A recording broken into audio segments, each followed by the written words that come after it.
Do you want your robot dog to follow you automatically and assist in your work and you are too busy to control them? If so, how can the dog figure out where to find you and walk to you without any collision along the way?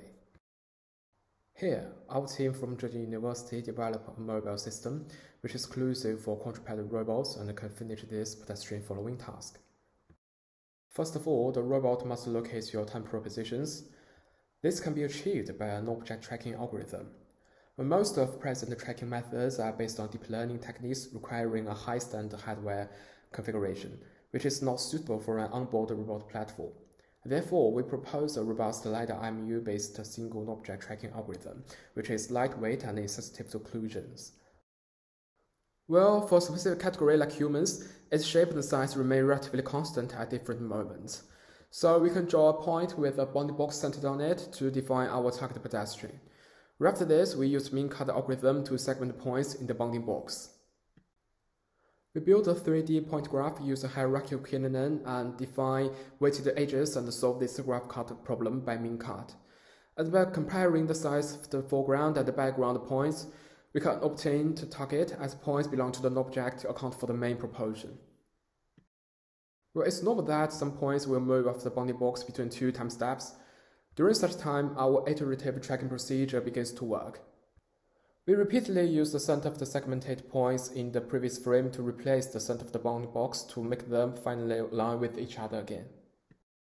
But this move requires high real-time computation and it needs several processes.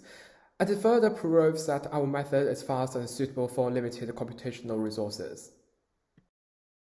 Well, as quadruped robots can make a large instantaneous rotation around the axis, our bounding box will have no obvious offset on the x and y plane. This disturbance will cause damaging tracking failures. As we all know, inertial measurement unit can provide sequenced angular measurements between two LiDAR sweeps, so we integrate the measurements to compensate the displacement caused by rotation. To validate the performance for our LiDAR-IMU SOT method, we rotate the robot platform at an angular velocity up to 4 radians per second and compare the effects with and without IMU improvement. It's clear that under this circumstance, the one without IMU measurement loses the target, while the IMU-aided version can maintain a high robustness.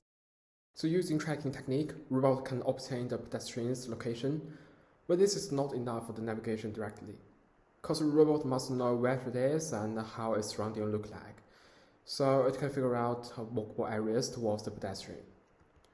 Well, this is done by obstacle detection block. We use the off-the-shelf SLAM method, providing a local map as its input, and detection block returns a traversability cost map. Of course, the pedestrian's location will move to the local coordinate as a result. This is a glimpse of our traversability cost map. We use Grid Map Library to create a 2.5D point map by estimating terrain traversability through 3 characteristics in each 2D bird's-eye view grid. The roughness R, the slope S, and the step height H. As cost increases, the probability of this grid being treated as an obstacle is higher. So now the robot gains the walkable area and the pedestrian's location. Finally, the robot can use the planning module for searching a path leading it to the pedestrian. In order to pass through narrow spaces, the footprint of a quadruped robot is represented as a rectangle. With this footprint configuration, we can add constraints for the forward translational, lateral, and rotational velocity respectively.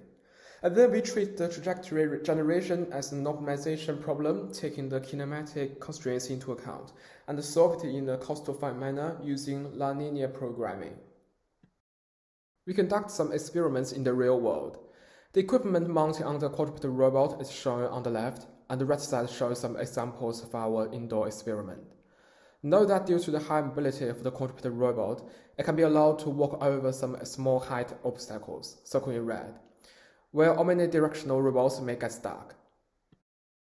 We also process some outdoor experiments.